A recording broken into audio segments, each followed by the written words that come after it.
तुम किस कदर सेल्फिश हो। तुम्हारी शादी के बाद क्या चल गई, तुम्हें किसी की परवाह ही नहीं। तुम्हें ये भी परवाह नहीं कि वहां ज़ारा नहीं आ सकती। क्यों ज़ैनी, तुमने देखा मुझे किस तरह जलील किया। हाँ तो आपकी हरकत भी तो ऐसी थी। तुम कहना क्या चाहती हो ज़ैनी? यानी कि जो मेरी बेइज्जती हुई वो बिल्कुल सही थी और मैं गलत हूँ, बेइज्जती के काबिल हूँ मैं? आपको ऐसा नहीं करना चाहिए था, बस इतना ही कह रही हूँ। मुझे सब समझ आ रहा है ज़ैनी। जब से तुम्हारी शादी की बात चली है तुम्हें किसी की कोई परवाह ही नहीं। जिस तरह मेरी बेइज्जती हुई है ना सबके सामने, तुम्हारी बेइज्जती होगी तो मैं पूछूंगी कि कैसा महसूस होता है।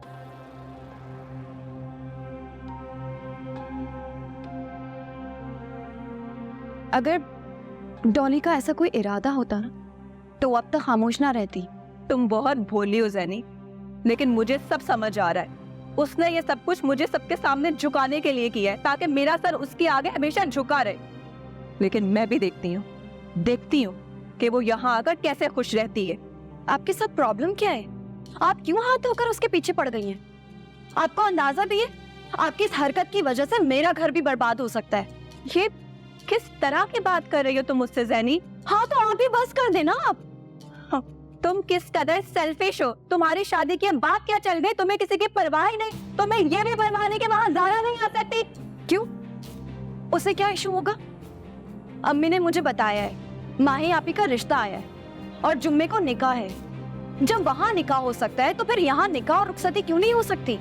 दिमाग खराब है तुम्हारा। उससे कौन करेगा शादी? ऐसा आपको लगता है क्योंकि आप दोनों तो बचपन से ही एक दूसरों की खुशियों से जेलिस होते हैं और अब आप डॉली की खुशियों से भी जेलिस हो रही हैं, जबकि आपको ऐसा नहीं करना चाहिए। लेकिन आपको तो आदत हो गई है ना एक दूसरे से, हर किसी से बल्कि दुश्मनी निकालने की। कि तुम मुझसे किस लहजे में बात कर रही हो ज़ैनी? यही सच है।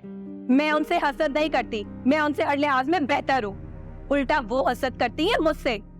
और ये दोनों एक ही जैसी हैं। फर्क सिर्फ इतना है कि माही सामने से वार करती है और डॉली वो पीठ पीछे। लेकिन फितरत दोनों की एक ही है ज़ैनी। हाँ तो फिर छोड़ देना उन दोनों को उनके हाल पर। खुद भी सुकून में रहे और हमें भी रहने दें। इतनी नेगेटिविटी अच्छी नहीं है। अच्छा सुनो, लड़का कौन है?